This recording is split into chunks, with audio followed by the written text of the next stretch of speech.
Dari ini kan udah 7 tahun lebih di YouTube, akhirnya resign Mm-mm. dan masuk Noise. Di Noise pun baru 3 bulanan lah ya probation 3 bulan.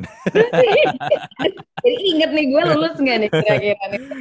Ya sebagai Chief Business Officer. Nah kenapa nih? Iya, Tadi kan lu bilang lu enjoy di YouTube, lu sangat-sangat enjoy dan akhirnya lu iya. memutuskan resign, terjun ke dunia pure podcast di Noise. Kenapa tuh?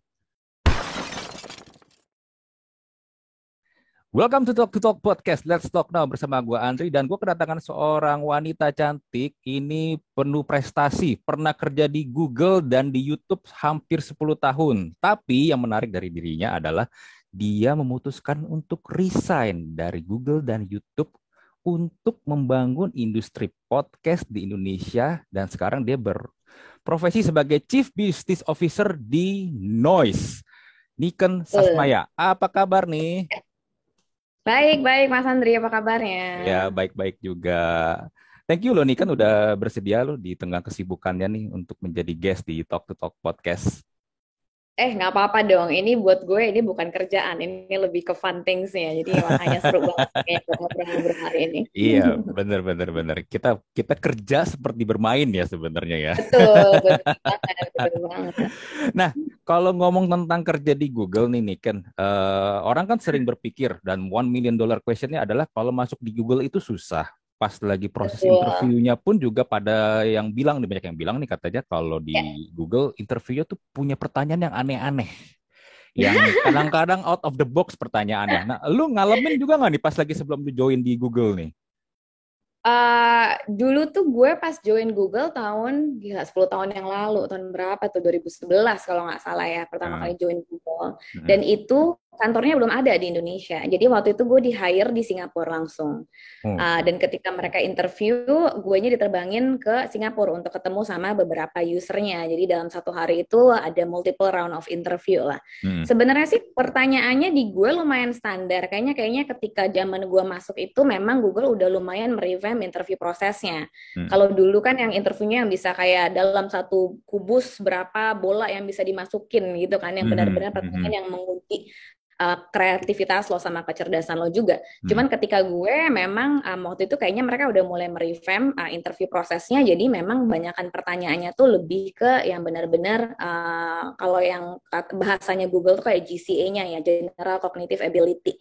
Jadi Hmm. gimana caranya seorang kandidat itu bisa memecahkan masalah regardless itu benar atau salah pertanyaannya, tapi yang lebih mereka cari itu adalah the how si kandidat itu get into the answer of the question gitu. Hmm. Jadi lebih kebanyakan pertanyaan seperti itu, kemudian pertanyaan tentang knowledge-nya, cuman memang ada pengalaman unik nih waktu gue interview. Jadi Hmm. salah satu pertanyaan yang ditanyain sama interviewer gue adalah, Hmm. fun fact lo apa nih Niken? Apa sih yang kita butuh tahu dari seorang Niken yang mungkin orang lain belum pada tahu? Hmm. Nah waktu itu gue jawab kalau gue pernah daftar Indonesian Idol.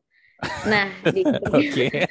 Season salah berapa? banget gue jawab Season berapa? itu. Season berapa waktu itu daftar? Season awal-awal nggak usah dibahas Oh, kalau yang sama itu oke mah. oke oke. Iya.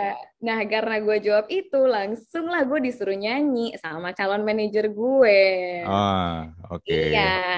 Nah, kayaknya gue masuk ke Google karena gue waktu itu nyanyi di depan dia deh. Karena ternyata setelah kita Hmm. ngobrol, setelah gue join timnya, dia ternyata bilang ke gue, waktu itu setelah interview lo, gue excited banget dan langsung bilang ke anak-anak tim.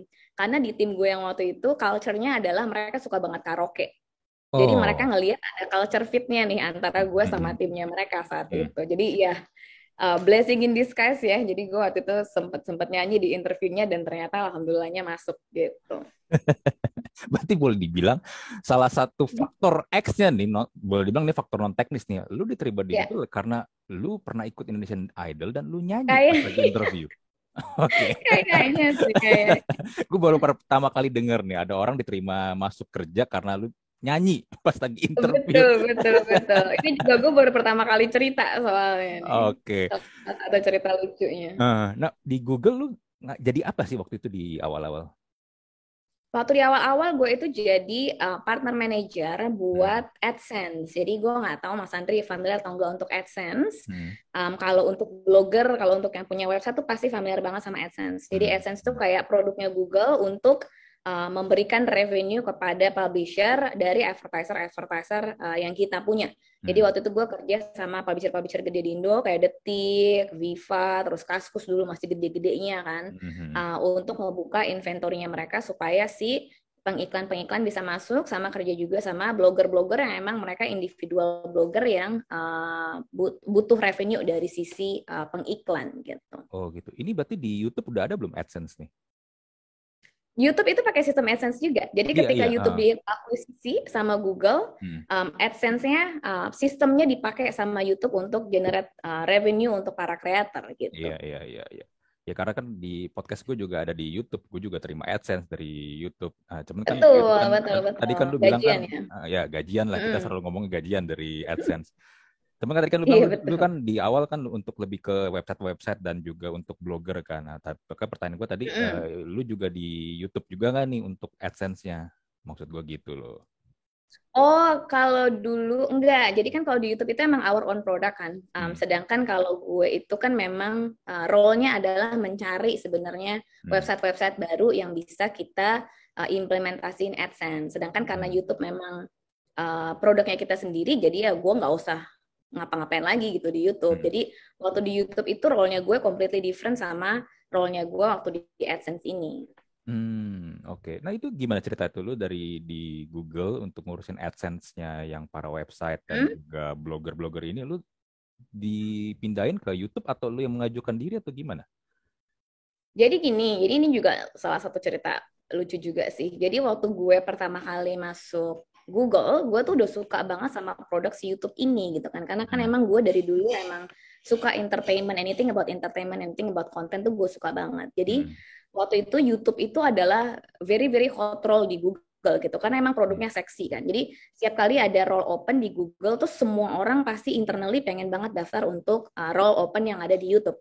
Jadi kalau di Google itu ketika lo udah masuk ke dalam Google itu tuh kayak bener-bener universitas gede gitu Mas. Jadi ketika lo mau pindah role itu lo harus interview lagi, harus kenalan lagi sama user barunya. Jadi benar-benar kayak interview kerjaan baru lagi aja gitu. Nah di YouTube kebetulan waktu itu gue waktu di Essence kerja bareng sama salah satu tim yang ada di YouTube lah. Nah dia yang refer gue internally untuk interview role di YouTube yang lagi buka waktu itu.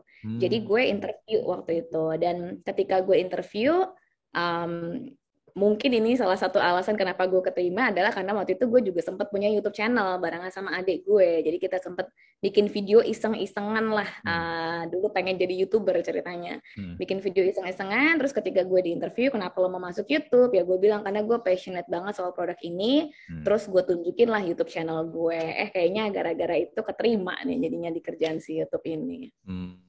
Oke, ada faktor Excel lagi berarti ya ketika lu pindah.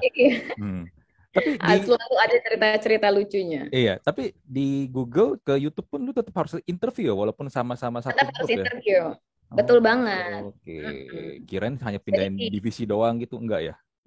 Enggak, karena kan kita beda produk kan. Kalau misalnya beda produk, beda tim, jadi kalau di internalnya di Google itu tetap ada kayak job posting buat internal nih biasanya. Jadi ketika lo pengen pindah ke role yang lain, biasanya lo harus reapply lagi untuk kerjaan yang itu dan go through interview proses lagi.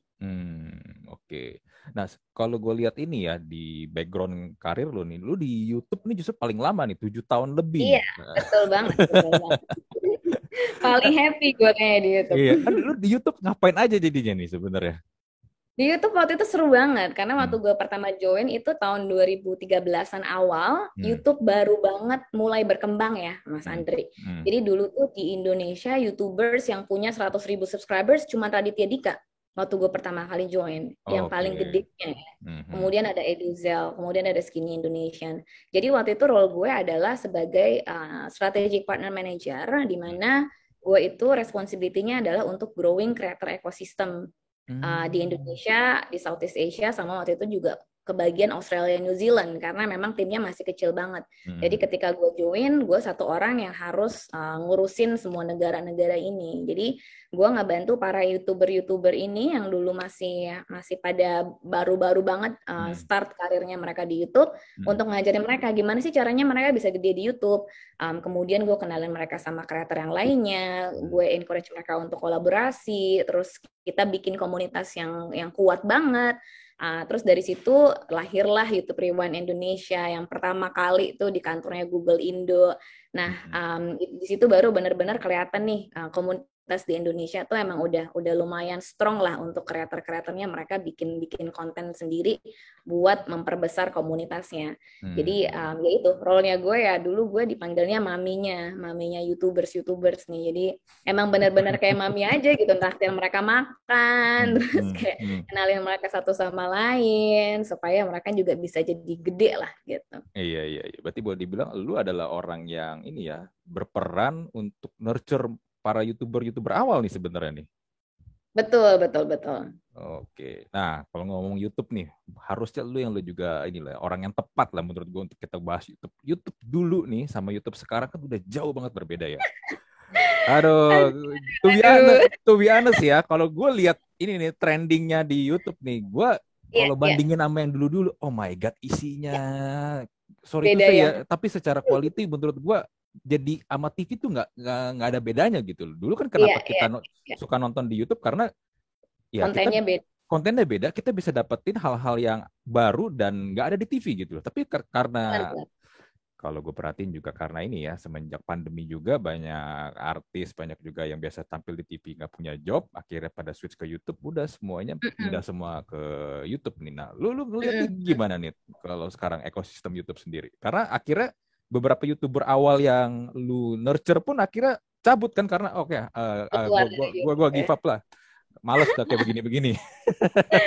Iya, dia emang apa ya? Emang ada positifnya dan mungkin ada sisi negatifnya juga kali ya. Hmm, Sisi hmm, positifnya adalah dengan para youtuber-youtuber ini memperkenalkan YouTube, orang-orang jadi pada lomba-lomba. Ini kenapa kok para apa namanya anak-anak Gen Z milenial sekarang berlomba-lomba pengen jadi YouTubers gitu. Dan hmm. ternyata mereka found out kalau dari YouTube ternyata bisa dapetin duit gitu kan. Iya, betul. Nah, jadi dari situ pun makin banyak lagi orang-orang yang bikin konten di YouTube. Jadi kan YouTube itu as a platform basically ya cuman mewadahi aja kan. Sedangkan isinya Hmm, kan itu tergantung sama orang-orang yang bikin konten di platform tersebut kan. Jadi hmm, hmm, kalau sekarang kalau misalnya dilihat emang banyak banget selebriti-selebriti yang mulai shifting ke YouTube atau mulai shifting ke digital, hmm, ya wajar gitu karena ketika mereka di TV mereka banyak banget regulasinya dan mereka sebagai talent kan jatuhnya quote and quote. Jadi hmm. mereka datang, mereka udah dapat skrip ya mereka harus lakuin sesuai dengan apa yang skrip itu minta. Sedangkan kalau di YouTube kan itu platformnya mereka sendiri gitu. Jadi mereka benar-benar bisa bebas berkreasi di situ. Hmm. Nah, tapi kalau dari sisi konsumsi yang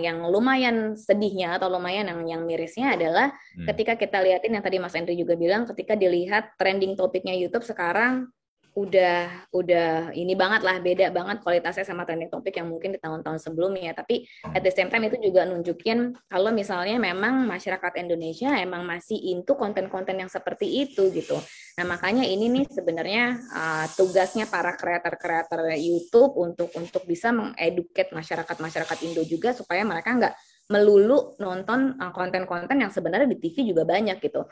Kalau di YouTube sebenarnya mereka malah bisa dapetin konten yang lebih lebih luas lagi kan, ada edukasi, ada Hmm. inspirasi, ada entertainment yang Hmm. mungkin genre-nya beda sama di TV. Tapi karena mereka YouTubers-YouTubers yang sekarang tuh ngelihatnya oh TV apa namanya TV personality masuk ke YouTube, terus mereka bikin konten kayak gini, terus tiba-tiba membludak, ya wajar kalau misalnya para YouTubers pun ngikutin jejak-jejaknya mereka gitu karena itu yang di kepalanya mereka oh kalau misalnya gue pengen dapat viewers yang banyak di Hmm. YouTube berarti gue harus bikin konten yang viral kayak gini jadi sekarang itu sebenarnya yang kurang adalah YouTubers yang punya idealisme tinggi itu sih yang sebenarnya harus harus Hmm. lebih banyak lagi gitu. Hmm. Tapi kan dengan kita, let's say gini lah, ngikutin idealisme. Tapi kan kalau view-nya dikit, ya tetap aja kan. Ya nggak bisa dipungkiri lah. AdSense itu sangat-sangat berkorelasi dengan jumlah view dari videonya. Kalau Betul, betul view-nya banget. kecil, otomatis pasti AdSense-nya juga nggak gede. Nah, itu Iya. mungkin effortnya 10, dapetnya 1. Mm-mm. itu mungkin yang bikin mereka jadi capek, bikin mereka jadi males kan. Bener banget, dan ini sebenarnya juga kalau misalnya gue ngobrol sama YouTubers yang lama, ini juga Hmm. yang mereka share ke gue gitu. Hmm. Kayak gila, gue bikin konten YouTube tuh gue udah begadang semalaman, bikin Hmm. scripting segala macam, tapi ternyata viewersnya tuh jauh lebih sedikit dibandingin gue bikin konten yang istilahnya tuh kayak asal-asalan, cuman ngevlog Hmm. biasa gitu, tapi ternyata viewersnya banyak. Cuman kalau dari sisi gue sih, gue ngelihatnya ya kalau misalnya dari sisi supply-nya atau dari Hmm. sisi kreatornya, Hmm. mereka terus suguhin konten yang kayak gitu, ya dari sisi demand-nya pasti bakal terus nontonin konten yang kayak gitu kan. Dan Hmm. ini juga sebenarnya pernah dibahas juga tuh sama Jovi, salah satu personelnya Hmm. Skinny yang Hmm. cabut gitu. Hmm. Hmm. Jadi emang sekarang ya tugasnya sebenarnya adalah gimana caranya kreator-kreator nggak cuma satu orang ya. Kalau misalnya cuma satu orang atau Hmm. 10 orang itu kerjanya terlalu berat gitu. Kalau misalnya mau Hmm. mencoba untuk merubah mindset atau apa namanya cara cara pandang masyarakat Indonesia untuk mengkonsumsi konten gitu. Jadi emang Hmm. benar-benar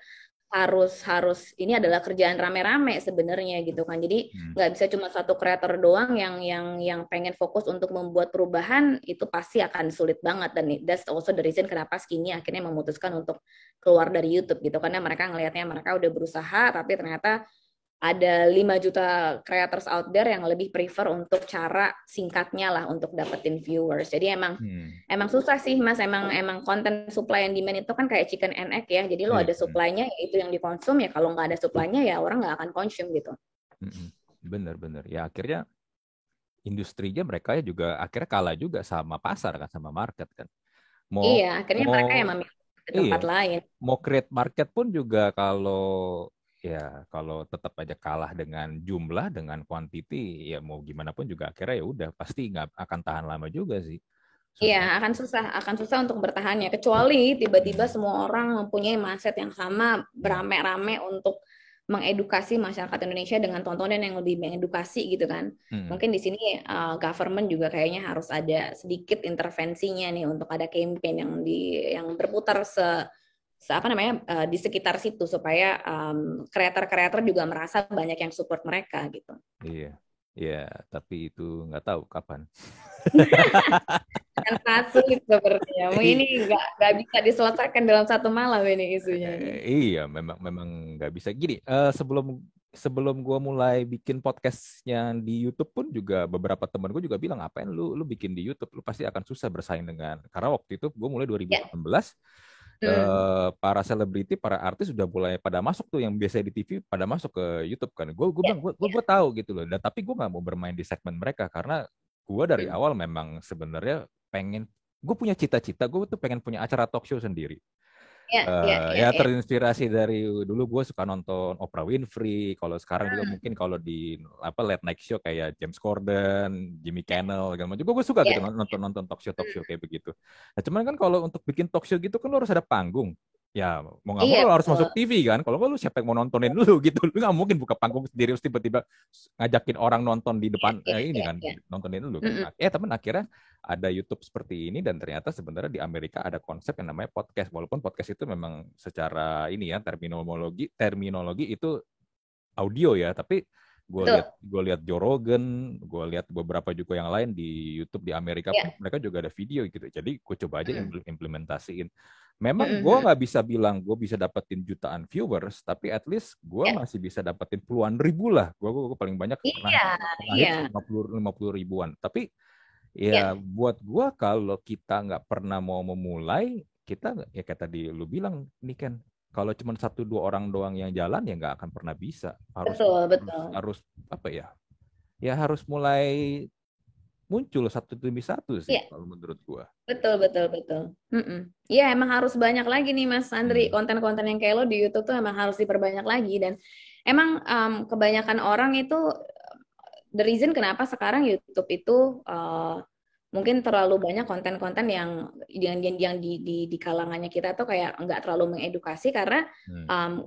kreator-kreator yang mengedukasi dan mereka punya potensi untuk membuat konten yang berkualitas tuh kepentoknya di situ gitu. Mereka Hmm. pasti selalu berpikir, gue ngapain bikin konten di YouTube gitu kan. Orang-orang user-user nontonnya pasti yang ke situ ya. Kalau kayak gitu terus pola pemikirannya ya nggak akan berubah-berubah gitu trennya. Hmm. Seandainya si orang-orang itu ya coba aja gitu, Hmm. dan pasti akan ada aja viewersnya. The beauty of YouTube kan sebenarnya kayak gitu. Lo mau upload konten seperti apapun, pasti viewersnya akan ada aja gitu.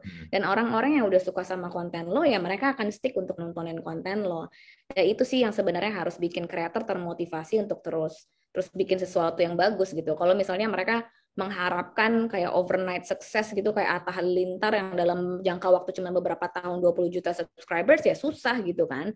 Cuman ya emang dari awalnya motivasi untuk membuat kontennya itu sendiri juga emang harus dibalikin lagi untuk their own individual passion gitu. Kalau emang awalnya udah berasal dari passion dan dari beneran kegemaran kayak Mas Andre lakuin, ya regardless viewersnya berapa, regardless revenue-nya berapa, as long as itu membuat lo seneng kan ngelakuinnya, ya lo akan terus ngelakuin gitu. Betul. Kalau dari awal udah pikirannya mindsetnya gue mau dapetin duit jadi kaya di sini memang berat sih jujur. Karena Salah. buat bocoran aja ya untuk Anda yang dengerin podcast episode kali ini ya, Anda sudah diterima AdSense-nya channel YouTube Anda udah bisa dapat iklan pun belum tentu langsung dapat duitnya itu gede. Kecil. Betul. Apalagi kalau di Indonesia. Aduh. Betul. Apalagi kalau di Indonesia yang dolar iklannya juga kecil Iya, gitu. CPM-nya kecil banget. Jadi kalau ada Betul. istilahnya tuh cost per miles, jadi dari 1.000 orang yang view video lu dapat berapa dolar gitu. Di Indonesia tuh kurang lebih $1 doang. So lu bayangin, lu harus bekerja keras dapetin 1.000 view minimal, tapi lu baru dapat $1. Iya. $1 itu baru sekarang loh. Dulu Iya, malah jauh kecil lagi iya, harganya. iya, iya. Kalau compare sama negara lain ya jauh sih. Negara lain apa Amerika kalau nggak salah sekitar $7 ya satu itunya ya. Iya, iya. Iya, iya, jauh banget. Ya, tapi itu kenyataannya gitu. Jadi kalau memang mau terjun bikin konten di YouTube ya lu harus bener-bener ini sih punya mental baja sih buat terusin ya karena nggak gampang karena Iya. konsistensi itu yang susah sebenarnya.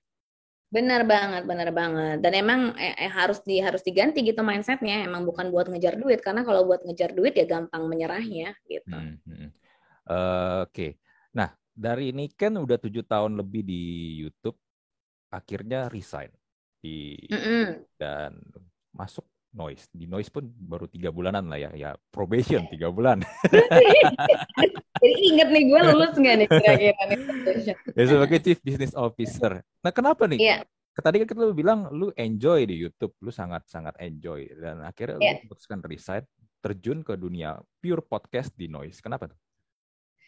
Sebenarnya ada beberapa alasan ya. Jadi ada Hmm. personal, ada profesional juga pastinya. Kalau dari sisi personal, gue tahu banget dari dulu tuh gue pikirnya gue hanya akan stay di Google selama 10 tahun. Jadi gue ngasih waktu ke diri gue sendiri. Kalau misalnya gue suka banget sama company ini, maksimal banget gue 10 tahun. Karena gue ngelihatnya kalau misalnya gue udah ada di lingkungan yang gue super comfortable banget, Hmm. atau kalau misalnya gue ada di comfort cycle-nya gue tuh, gue Hmm. nggak akan berkembang dengan cepat gitu, Mas Andri. Hmm. Dan gue ngelihatnya, aduh gue dimanja banget di Google, kerjaan oke, bos-bos gue, manajer-manajer gue oke, peers-peers Hmm. gue oke gitu kan. Tapi karena mendapatkan semua comfort itulah, gue ngerasa gue nggak grow sebanyak ketika gue waktu awal-awal join Google gitu. Dan Hmm. makanya ketika gue hit 10 tahun di tahun ini tanggal 11 Februari, Hmm. gue tahu nih gue harus nyari tempat yang baru di mana di situ gue akan terchallenge lagi nih secara personal. Nah, kebetulan waktu itu gue juga lagi hamil anak pertama gue dan waktu itu lagi pandemi juga kan. Hmm. Jadi agak susah untuk bolak-balik Jakarta Singapura karena pasti akan stuck karantina. Jadinya gue sama suami gue waktu itu memutuskan, oke, kita coba cari kerjaan di Jakarta gitu. Dan kalau misalnya mau pindah ke Jakarta, kalau pindah ke Google lagi buat apa gitu? Gue di role yang kemarin udah manage global market. Kalau misalnya gue pindah ke Indonesia, pasti gue skopnya akan mengecil kan, hanya di Indonesia aja. Jadi challenge-nya personally buat gue itu nggak make sense. Jadi gue harus cari opportunity baru nih. Dan selalu kepikiran kalau misalnya udah dari Google tuh mau kemana gitu sih. Ini kayak pertanyaan yang banyak banget dipikirkan oleh para pegawai Google nih. Karena lo udah kerja di salah satu company yang udah paling the best kan. Abis dari Google mau kemana? Kalau nggak ke competitors ya ke startup gitu.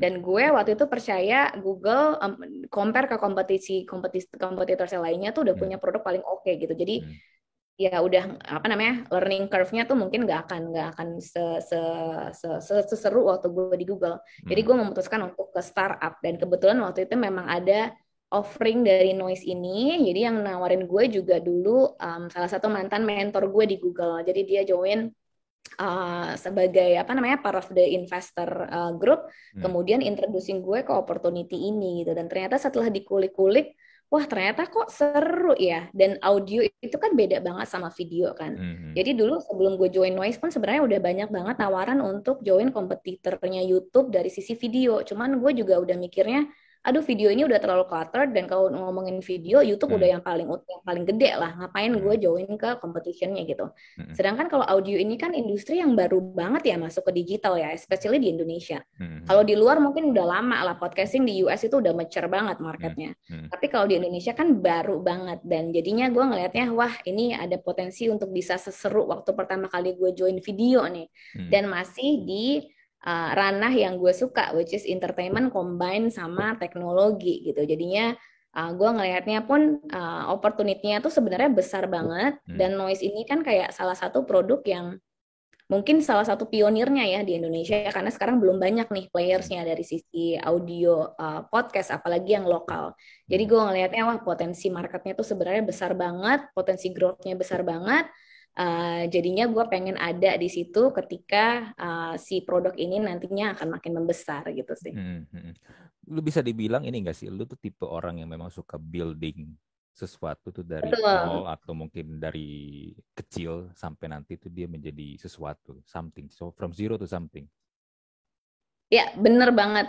Dan Hmm. kenapa makanya gue enjoy banget kerjaan di gue atau di Google pun, Hmm. karena meskipun Google company-nya besar, tapi role yang gue waktu itu emang manage, Hmm. memang harus membangun sesuatu dari awal kan. Hmm. Waktu AdSense membangun publisher, waktu YouTube membangun creator gitu. Hmm. Dan, Hmm. dan ketika pindah ke Noise ini ada opportunity lagi nih gue untuk membangun sesuatu dari awal gitu. Jadi kayak berasanya growing my own baby gitu. Ada sense of accomplishment ketika gue bisa ngelihat si produk Hmm. ini nantinya akan menjadi besar gitu. Hmm. Iya, untuk hal ini sebenarnya kita sama sih. Gue juga suka begitu. Dulu gue pernah bikin startup Hmm. 2009, gue bikin Ya. startup, gue bikin website. Waktu itu jualannya jersey bola original. Temen nggak ayang-ayang Hmm. baru, tapi juga gue jual dari yang lama-lama, yang vintage-vintage pun gue juga ada. Jadi kalau Ya, misalnya ya, ya. waktu itu Anda misalnya mau cari jersey bola MU tahun 99 pas mereka menang treble winner tuh, pakai Hmm. nama Beckham, itu Hmm. gue bisa provide. Jadi Oke. banyak macam gitu. Itu 2009 sampai 2017 gua out. Ya bisa dibilang ada satu ini ya. Ketika lu melewati satu milestone atau satu checkpoint, Hmm. itu tuh ada sebuah kepuasan yang lu tuh nggak Ya bisa benar. nggak bisa lu beli gitu dengan duit. Exactly, exactly. Iya, kayak juga sekarang juga gue podcast di YouTube gitu, gue pas lagi hit akhirnya 1.000 subscriber, 4.000 jam tayang buat Hmm. dapetin bisa dapat AdSense. Partnership Oh, ya. iya, buat gue, Ya, oke, ini satu milestone buat gue ya. Abis itu betul, berikutnya, betul, betul. that's a simple thing, tapi buat lu yang nggak jalaninnya itu justru yang menjadi apa ya, sebuah salah satu bensinnya sih supaya lu jalan terus sih menurut gue. Benar, salah satu drivernya. Hmm, hmm, hmm. Iya, itu memang yang gue juga rasain banget sih. Makanya ya selalu ada ini ya cerita menarik kalau kita akhirnya bisa mencapai titik-titik tertentu itu. Ketika kita akhirnya Ya, ditanya sama orang rasanya gimana, ya justru passionnya di situ gue bilang, dapetnya di betul, situ. betul banget, Hmm, betul banget. Makanya dulu gue enjoy banget kerja sama kreator karena ada hmm, beberapa kreator yang dulu gue manage yang sekarang udah jadi stars. hmm. All the credit goes to them. Cuman dari sisi gue juga gue kayak, aduh gue dulu sempet sempet ngebantu mereka loh waktu mereka di awal-awal. Jadi Iya. kayak ada that sense of accomplishment juga. Hmm. Iya. Benar, benar, benar.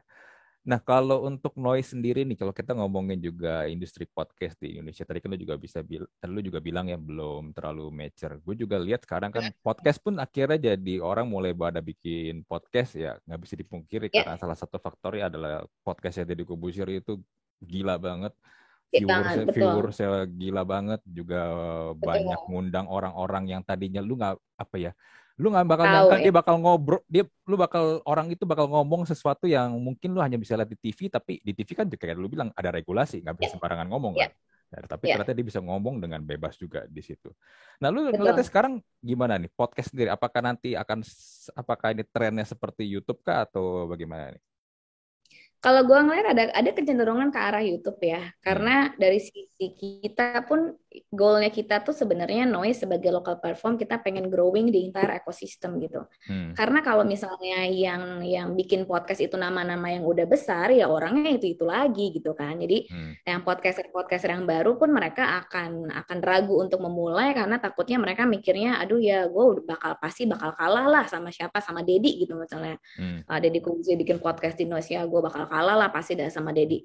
Nah goalnya kita tuh sebenarnya nggak di situ gitu. Jadi kita akan fasilitasi para apa namanya influencer-influencer yang gede yang pengen bikin podcast di Noise, tapi goalnya kita yang paling besar sebenarnya adalah membangun ekosistemnya untuk para kreator-kreator pemula yang mereka pengen coba podcast dan mereka suka untuk ngobrol gitu kan, dan mereka suka untuk yang lo lakuin sekarang nih Mas Andri nih, untuk ngobrol sama orang, untuk ngulik personality si orang itu beyond apa yang udah pernah diketahui sebelumnya gitu kan. Jadi kita itu sekarang malah lebih fokusin untuk pergi ke daerah-daerah nih untuk nyari podcaster-podcaster lokal di daerah-daerah tersebut yang menurut kita tuh berpotensi untuk bisa kita orbitin dan kita bikin menjadi lebih besar lagi nih di Noise gitu. Karena kalau misalnya fokusnya kita cuman ke yang besar-besar ya ujung-ujungnya pasti bakal battle-nya sama audio platform yang lain dong. Pasti akan duluan signing nama-nama yang gede itu gitu. Dan battle-nya nggak akan selesai-selesai di situ. Tapi kalau misalnya kita bisa membangun ekosistemnya dari awal ya hopefully ketika kreator-kreator tersebut mereka mulai besar di Noise, mereka dengan sendirinya akan loyal sama platform Noise ini gitu. Nah, lu nanti mau nurturing para podcaster yang gue bisa bilang belum ada nama ini mau bagaimana nih? Karena Seperti apa ya? ya seperti apa? Karena gini loh, ada pandangan, gue juga masih sering juga menerima ini, kalau jadi podcaster gitu, bikin podcast mah gampang, tinggal ngomong doang. Ya, lu bisa ngomong begitu karena lu belum pernah coba, tapi ketika video on atau recording on, lu akan berbeda. Lu nggak akan seperti, kalau lu nggak biasa, lu nggak akan bisa ngomong dengan lancar itu satu. Terus yang kedua adalah, menginterview orang itu nggak segampang ketika lu ngobrol di kafe-kafe atau di ini ya, di coffee shop ya, karena apalagi kalau orangnya itu lu nggak kenal, atau mungkin ada yang juga bilang kalau lu itunya orang terkenal, tamunya mah pasti gampang lah buat narikin traffic. Iya bener, tapi apakah lu bisa ngomong sama mereka? Itu yang kadang gue lihat jadi pandangannya, akhirnya mereka bikin podcast aja, tapi ternyata setelah mereka menemukan ini ya, kenyataan di lapangan ternyata tidak segampang dan seindah yang mereka pikirkan, akhirnya mereka stop di tengah jalan, baru bikin 1 atau 2 episode atau mungkin baru 10 episode, akhirnya udah stop. Gue sering banget akhirnya gue liat di Spotify itu banyak kan orang sering promo-promo podcast mereka. Gue liat ini terakhir kali bikin episode 1 tahun yang lalu, lu promoin. Iya. Dan juga ya banyak sebenarnya inilah ya, kalau kita mau ngomong teknis pun juga banyak ya, kayak misalnya juga Pak ya, suka nggak suka lu harus ini lo punya dasar public speaking lah, nggak harus yang public speaking yang bener-bener bagus dan tertata, tapi at least intonasi ya kan, mainin temponya, naik turunnya itu kan sebenarnya harus. Nah itu banyak tuh gue banyak menemukan itu, dan ternyata banyak yang tidak paham dan tidak memiliki itu. Nah lu mau nurturingnya gimana? Lu mau ngajarin mereka seperti itu kah atau gimana sih? This is a really good question. Dulu gue pernah sekolah announcer. Waktu gue kuliah, ada DJ Ari lah dulu, sekolah paling terkenal di Bandung kayaknya, untuk ngasih ilmu gimana caranya jadi announcer yang oke. Karena kan seperti yang tadi lo bilang Mas Andri, podcast itu beda sama video. Apalagi kalau yang beneran kayak the original form of podcast yang cuman audio ya. Karena cara lo untuk mengcaptivate users lo itu akan sangat jauh lebih susah dibandingin ketika lo ada visualnya.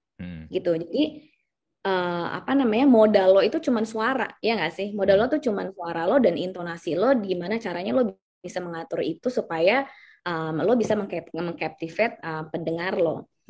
Jadi berawal dari ilmu itu pun kita tahu nih, kalau misalnya kita mau mengeducate the next podcast star, kita harus bawa ilmu dulu di radio. which is gimana caranya si para podcaster ini bisa mengontrol theater of mind-nya para pendengar. Nah, itu Hmm. sebenarnya yang paling penting dan yang paling seru kan. Gimana Hmm. lo bisa dengan orang cuma ngedengerin lo aja, orang itu bisa tahu dan bisa berimajinasi mengenai something yang lo emang omongin gitu. Hmm. Hmm. Dan kalau misalnya lo ngobrol sama orang itu lebih gampang karena kan tektokan. Tapi Hmm. ada juga kan podcaster-podcaster yang mungkin bikinnya itu beneran mereka kayak individu aja gitu, kayak baca puisi, baca Hmm. tulisannya mereka yang sebenarnya pun masih masuk ke dalam format audio, audio konten. Ini kita ngomongnya di ini ya lebih besar lagi ya. Jadi nggak Hmm. cuma podcast aja, tapi in general audio konten. Nah, ilmu-ilmu yang seperti itu yang sebenarnya pengen kita ajarin nih kepada para podcaster-podcaster atau audio content creator yang emang mereka baru pengen memulai gitu, karena mereka juga harus tahu emang benar nggak gampang gitu, dan mereka harus Hmm. tahu paling basicnya dulu nih gimana caranya apa namanya scripting kalau misalnya podcastnya sistemnya talk show, gimana caranya nulis pertanyaan tuh yang Hmm. berbeda dengan talk show yang lain, gimana cara nemuin identitas dari show ini yang berbeda sama show-show yang lain gitu kan. Jadi banyak banget nih Hmm. sebenarnya ilmu-ilmu yang pengen di-share ke teman-teman podcaster yang baru ini, mulai dari mereka tahu ciri khasnya mereka sendiri sebagai seorang podcaster atau seorang audio creator, Hmm. sampai ke proses menulis atau proses kreatifnya itu seperti apa, sampai ke proses menemukan apa namanya guest shows yang cocok untuk acaranya mereka, dan cara bisa mengulik informasi dari si apa namanya orang yang diinterview mereka ini, Hmm. sampai ke tahap promosi gitu, karena kan nggak berhenti sampai ketika lo launching konten lo kan. Hmm. Ketika lo udah selesai launching konten lo, habis itu ya next stepnya adalah gimana caranya lo bisa mempromosikan si podcast podcast konten lo ini ke target audience yang tepat gitu. Hmm. Karena yang podcast kalau yang gue lihat adalah shows yang really really works, dan shows yang emang benar-benar punya longevity yang lama itu adalah shows yang pinter memilih target audience dengan komunitas-komunitas yang emang udah ada gitu, Hmm. dan emang fokus di komunitas-komunitas ini Hmm. gitu sih. Jadi caranya gimana itu lagi kita pikirin. Hmm. Enaknya sih kita pengen ketemu langsung ya Hmm. sama si podcaster-podcaster ini tatap muka, cuman kan pandemi sekarang masih agak susah. Jadi kemungkinan kita akan banyak bikin kelas-kelas online. Hmm. Dan nanti rencananya sih kita juga pengen kerjasama sama universitas-universitas nih yang mereka punya apa sih kalau di universitas tuh bukan ekskul ya istilahnya tuh, apa UKM, sih kayak UKM, grup UKM, UKM. UKM nih. Oh ya UKM. UKM, iya benar. Gue masih Kayak ingat ekskul UKM. kan SMA ya, iya ya, UKM UKM gitu yang Hmm. mereka emang revolving around radio atau entertainment, yang di situ kita Hmm. ya udah berarti kan udah ada nih orang-orangnya yang emang Hmm. tertarik di dunia ini, ya kita pengen pengen coba lagi untuk nyari universitas-universitas yang memang punya UKM UKM yang seperti ini untuk kita bisa bangun sih Hmm. ke depannya. Bener, bener, bener. Tapi gini loh ya, kalau dari gue sendiri nih, gue kan udah bikin episode 157 ya, per hari ini kita Ya, recording ya. Gue berarti udah ketemu sekitar ya, 100 lebih orang yang gue interview, ya, dari memang yang public figure sampai yang orang mungkin biasa-biasa aja. Karakter-karakter mereka kan beda-beda ya. betul. Nah, kadang-kadang nih, lu udah membentuk karakter lu nih, ya kayak gue lah, gue berusaha kalau di podcast ini gue orang yang inilah ya, yang pokoknya easy going, kita ngobrol santai aja. Mm-mm. Ya. Tapi Mm-mm. ketika lu menemukan orang-orang yang ternyata tidak seperti lu, dan mereka kadang-kadang jawabannya pun juga irit ya, itu juga Ya, jadi singkat-singkat. ya, itu juga jadi challenge sebenarnya buat buat Betul, buat betul, gua ya, buat betul. gua nih yang sebagai ini nih sebagai hostnya, karena ternyata Mm-mm. nggak semua orang itu pinter untuk ini ya, menuangkan isi otak mereka, isi kepala mereka tuh ke dalam Betul. bentuk kata-kata verbal. Ada mungkin yang gue pernah ini ya, ajak orang, dia kalau nge-tweet, dia bikin thread di Twitter tuh bagus banget, penjelasannya runut segala macam. Ya. Tapi ketika gue Mm-mm. undang, jadi guest yuk di Talk to Talk podcast, oke, dia mau, dia bersedia. Ngobrol-ngobrol, Ah, gue bilang santai aja, kita ngobrol santai kayak kita lagi. Ya gue berusaha untuk inilah bikin dia relax. ya, ya, Tapi ya, ketika ya. akhirnya kamera on, akhirnya recording on, ya itu dia jadi kaku, dia jadi Iya, iya. tegang, ngomongnya pun akhirnya Iya, jadi pasti jadinya lah. nggak luwes, dan Iya, ya nggak semua orang juga dibekali dengan ini ya, ilmu public speaking, ilmu betul. komunikasi yang bagus, Betul. jadinya banyak banget jeda-jeda yang sebenarnya menurut kita kalau kita belajar public speaking itu nggak perlu kayak ya gimana ya apa ya itu pokoknya banyak Iya, banget ya. iya. Itu kan tantangan juga tuh, apalagi kalau ternyata Betul. lu host yang masih baru dan lu menemukan orang yang lu ajak ngobrol tapi ini kok nggak asik ya. Bener banget. Dan lo tuh kayak as a host lo udah berusaha sebaik mungkin untuk mengeluarkan sesuatu dari dia tapi sulit gitu kan. Iya, iya, Tantangannya sebenarnya di situ kan. iya. Benar ya kan? Karena dan again public speaking itu kan bukan something yang comes natural buat everyone kan Mas Iya, Andri kan. betul, setuju. Itu tuh buat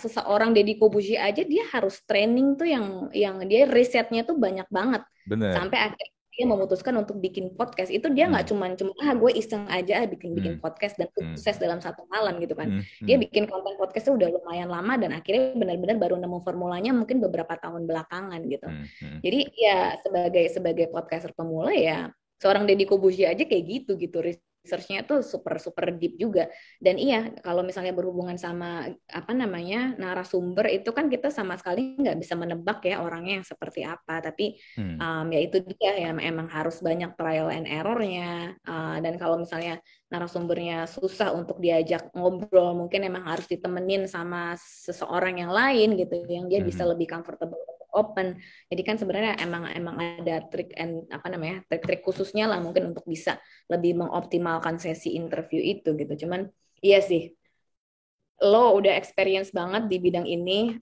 sedangkan gue cuman bisa ngomong sekarang teorinya kan gampang ya, kalau Hmm. misalnya dipikirin teori, tapi kan in reality, of course, ada challenge-challenge-nya tersendiri untuk narasumber yang beda-beda gitu. Bener-bener. Ya kayak misalnya sekarang gue sama lu pun, ya mungkin kalau gue lihat lu juga, tadi kan lu bilang lu enjoy dengan hal ini, gue pikir ya udahlah. Kalau buat lu, ini pasti akan jauh lebih mudah untuk ngajak ngobrolnya, untuk menggali lu juga, untuk mengulik lu juga. Ya, tapi kayak tadi Betul, gue bilang, kalau ada beberapa orang itu nggak semudah itu untuk kita ajak betul, betul. ngobrol, bener. Makanya tadi lu juga sempat bilang, lu sempat mention tentang research. Research itu memang sangat-sangat penting banget sih.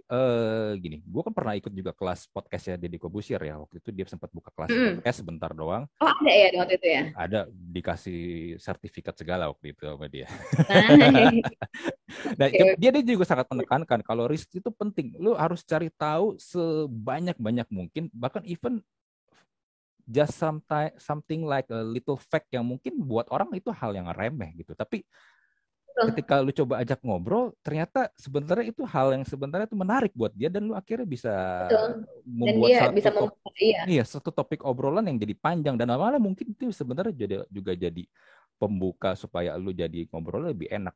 Gue mungkin bisa ambil satu contoh kasus di gue. Dulu gue pernah ini podcast sama CEO-nya Wahyu, Mm-mm. Peter Sirer. Dia itu kan Mm-mm. nama belakangnya Sirer ya. Gue penasaran sama dia, Gen. Jadi di awal gue langsung tembak begini, bro, kenapa nama belakang lu Sirer? Sirer itu kan Mm-mm. nama mantan pemain bola ini ya, pemain Inggris ya, Alan Shearer. Apakah lu penggemar Alan Iya, Shearer dan Newcastle United? Dia bilang, iya, gue iya, penggemar iya, Newcastle United. Jadi sebenarnya nama belakang gue itu bukan Shearer, tapi gue iya, mengganti nama belakang gue jadi Shearer. iya, Oke, iya. gue langsung putar otak, gue langsung connect. Oke gini, lu lihat nama gue deh. Nama gue kan Andri tapi ada huruf I, huruf Y, which is nggak ini ya, Mm-mm. nggak umum di Indonesia Nggak kan. umum. Biasanya kan kalau nggak Mm-mm. I ya I aja, Y aja kan gue bilang sama dia. Iya. Terus gue bilang sama dia, lu tuh nggak kenapa nama gue ada I sama Y. Dia langsung connect juga. Dia bilang, oh lu suka Andri Shevchenko ya? Iya bener. Nama Andri ada huruf Iya, I dan iya, huruf Y itu adalah nama yang common di Ukraina karena dia kan orang Ukraina iya, kan. iya, Jadi gue iya. juga sama seperti lu, gue menambah, tapi bedanya adalah lu mengganti nama belakang lu, gue hanya Hah, menambahkan satu huruf doang iya, di di nama nama gue. depan. Iya, iya, Ya iya, udah iya. abis itu gue jadi ngobrol sama dia jadi enak. Iya. Itu yang namanya icebreaker itu. Jadi lo Iya. harus tahu topik-topik apa yang bisa memecahkan es dari si narasumber lo. Dan ketika si esnya itu udah luluh, di situ baru obrolannya akan jauh lebih enak, kan lebih hangat lah jatuhnya. Bener. Dan Iya, ini itu skill mas. Itu nggak semua orang bisa kayak gitu. iya, tapi sebenarnya itu bisa dilatih sih. Nah, teman, balik lagi kalau kita mau Hmm. ngomong tentang podcaster-podcaster di Indonesia sekarang nih yang baru pada mulai ini, banyak yang akhirnya tidak punya sebenarnya untuk itu. Jadi kadang-kadang obrolannya pun ya sama guest nih, apa kabar Mbak? Apa kabar Mas? Sekarang sibuk apa? Kegiatannya Iya, apa aja? Come on, man. betul, betul, Kalau betul banget. ngobrolannya kayak begitu, Nyentuhnya cuma nyentuh di atas ya, cuma nyentuh surface-nya aja gitu. iya, betul. Nah, kalau untuk noise sendiri nih, gue kan juga sebenarnya gue tuh udah punya aplikasi noise tuh dari sebelum warnanya masih kuning hitam nih. Warna apa Eh, dulu? Oh, dulu warna ini ya, abu-abu ya dulu dulu apa dulu dulu awal. dulu warnanya nggak begini sebelum rebranding ganti logo Oke, juga oke. segala Ya, macam. ya, ya, ya, Karena kan gue ya, ya. memang lumayan deket ya sama beberapa penyiar Jak FM juga gitu. Hmm, Ada beberapa penyiar Jak FM pun juga sempat jadi guest juga di kayak Kang Ronald, ya. Molan, Hmm, Jody, hmm, Jody yang di Joki hmm. 3 in One sama Molan tuh juga pernah jadi guest di Ya, podcast gue. Dari zaman itu tuh gue ngeliat tuh gini, perubahan noise adalah dulu cuman radio doang. Ya karena gue juga masih masih dengerin Jak FM sampai sekarang. Kalau gue lagi di luar Jakarta, ya gue optionnya adalah dengerin online. Tapi dulu ya. dulu tuh baterainya boros banget jujur. Ya, ya, ya.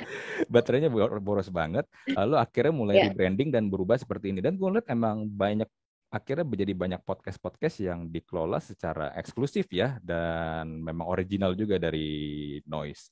Itu yang gue betul. lihat. Jadi sebenarnya pendekatannya gue lihat nih agak-agak mirip Spotify nih. Apakah nanti untuk podcaster-podcaster yang akhirnya join dan masih baru di Noise juga akan seperti itu juga kan treatnya atau gimana nih? Karena biar gimana pun para content creator ini pasti salah satu motivasi utamanya adalah supaya bisa make money, dapat income di sini kan. Ya, ya, ya, betul. Hmm. Betul. That's a really good question.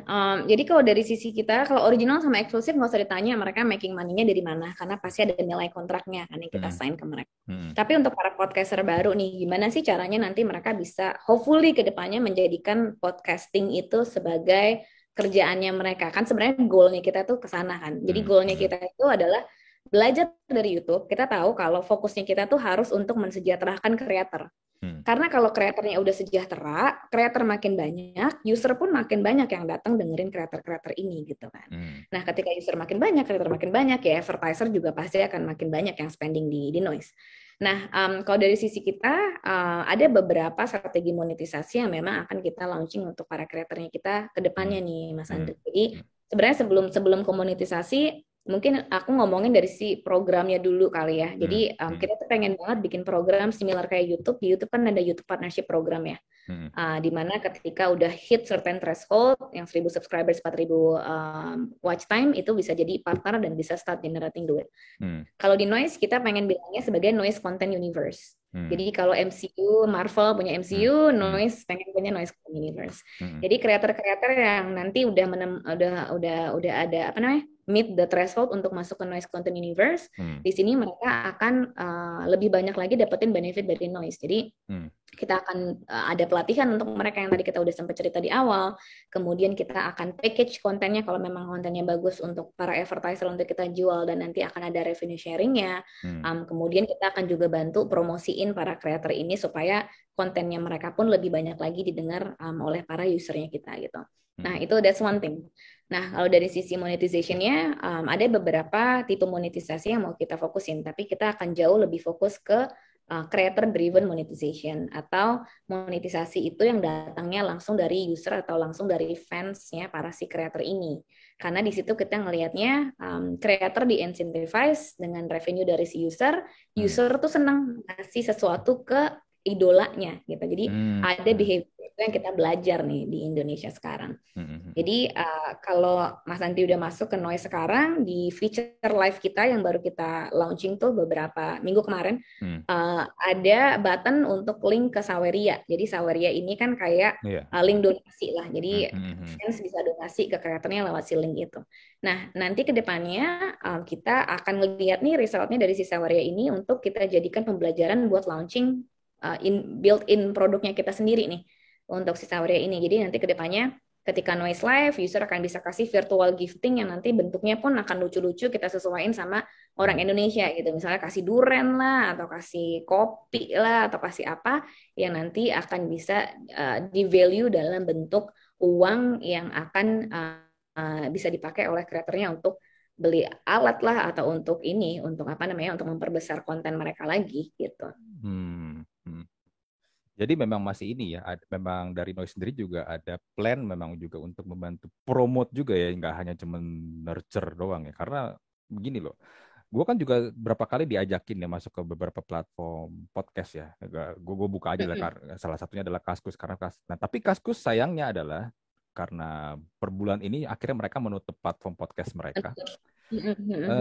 Gue ngeliatnya gini loh. Sebenarnya kalau gue lihat beberapa list podcaster yang mereka tuh ada beberapa nama podcaster yang sebenarnya pun udah punya nama gede di Spotify ya. Sempat juga Ya. join di Kaskus. Tapi yang gue lihat adalah mereka tuh tidak terlalu membantu untuk promote. Jadi ya kalau udah masuk ya masuk aja.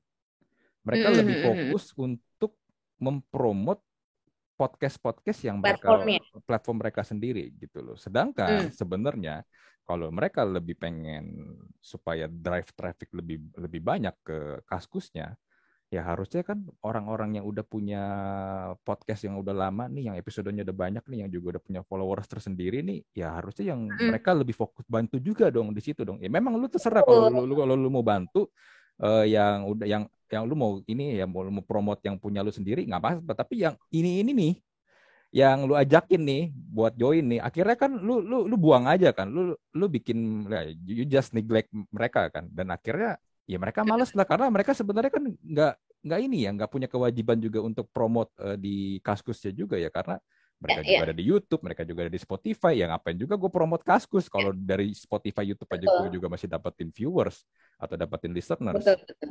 itu yang gue sering lihat beberapa platform tuh kayak begitu akhirnya ujung-ujungnya gagal ya karena gitu lu udah ajakin yang lain undang masuk tapi akhirnya ya udah cuma jadi pemanis doang di itu di platformnya Iya. mereka. Betul banget, dan ini emang salah satu apa namanya ilmu yang gue juga dapat dari YouTube ya. The reason kenapa YouTube sekarang menjadi YouTube yang sekarang adalah karena mereka fokus ke kreatornya dan fokusnya mereka itu untuk mensejahterakan kreator. Jadi kalau misalnya dilihat promosi-promosinya YouTube ya yang dipromosiin adalah sebenarnya konten-konten dari kreator-kreatornya gitu yang Mas Andri baca di media soal press release kreator A dapetin revenue A itu kan dari YouTube semua sebenarnya yang nge-push waktu awalnya gitu kan. Hmm. Karena memang kita tahu creator itu adalah marketing tools yang paling optimal kalau misalnya kita bisa mensejahterakan kreatornya kita. Karena tanpa kita suruh pun pasti mereka akan promosiin platform kita gitu kan. Karena mereka tahu ya dari sisi platformnya sendiri udah banyak membantu nih si kreator ini untuk menjadi what they are untuk hari ini gitu. Jadi makanya memang dari sisi kita pun kita akan jauh lebih fokusin untuk driving creators love untuk eventually akan membawa lebih banyak lagi users love ke noise gitu. Jadi ini juga kita lihat strategi-strategi yang dimainin sama Netflix sama HBO gitu ya. Yang mereka promosiin bukan Netflixnya as a platform, tapi yang mereka promosiin tuh kontennya kan. Squid Game dipromosin gede-gedean sama mereka. Kemudian dulu La Casa de Papel dipromosin gede-gedean. HBO orang tahu Games of Thrones. Mereka lebih tahu Games of Thrones daripada tahu HBO sebagai sebuah platform ya. Karena Games of Thrones-nya yang di push sebagai highlightnya itu kontennya. Nah, itu juga yang strategi yang kita juga pengen lakuin gitu. Kita pengen kreatornya kita itu mereka merasakan support yang lebih dari noise dan mereka bisa mendapatkan user yang lebih banyak lagi karena kalau misalnya itu udah terjadi ya ujung-ujungnya user akan tahu soal platformnya juga gitu. Tapi dan again kita startup, kita punya limited ability, limited budget, yang pasti kita nggak akan apa namanya kita nggak mungkin promote semua kreator yang masuk ke dalam noise pasti akan ada dipilah-pilihnya. Cuman ya itu, cuman kita sih akan berusaha sebisa mungkin untuk membuat kreatornya kita juga inilah happy ada di noise. Betul, betul, betul. Nah, kalau misalnya ada yang podcast-podcast yang pengen masuk noise, gimana caranya nih? Podcast yang pengen masuk noise. Di akhir Agustus kemarin kita udah open buat RSS.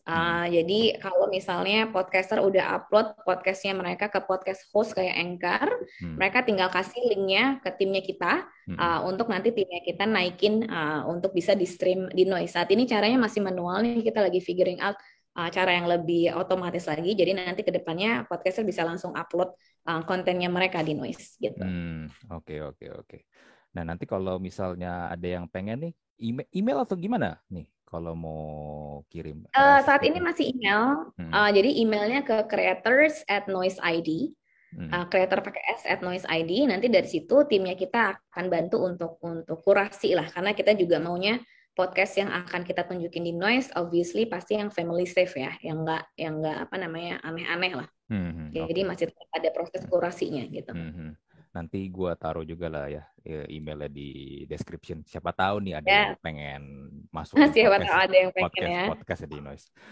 Oke Betul. deh, kalau begitu Niken, thank you banget buat ngobrol-ngobrolnya. It's really nice talking to you. Kita banyak banget dapetin tentang cerita-cerita dari lu, pengalaman lu kerja di Google, di YouTube, dan akhirnya kita dapet informasi rahasia kalau lu pernah nyanyi di interview pas lagi interview Google. Jangan sekarang semua yang mau masuk Google langsung belajar nyanyi nih. Iya, dan juga ngobrol-ngobrol tentang industri podcast yang gue juga yakin dalam beberapa tahun ke depan nih pasti akan jadi sebuah industri yang luar biasa banget karena buat gue Tuh, kalau di Amerika jadi jalan biasa sih Indonesia juga nggak lama Indonesia lagi jangan. juga juga Ya, ikut jalan gitu. benar Heeh, banget. heeh.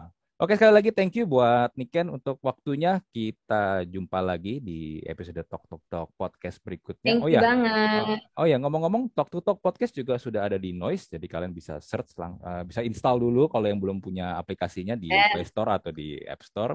Tulisannya NOICE, Noise.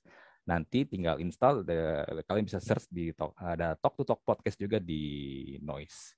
Oke, kita close episode podcast kali ini. Gua Thank you Andri banget Mas dan Andri. iya Thank sama-sama you Mbak for the Niken. insight Thank, nih. thank you banget dan Niken mohon pamit kita jumpa lagi di Talk to Talk podcast berikutnya. Bye.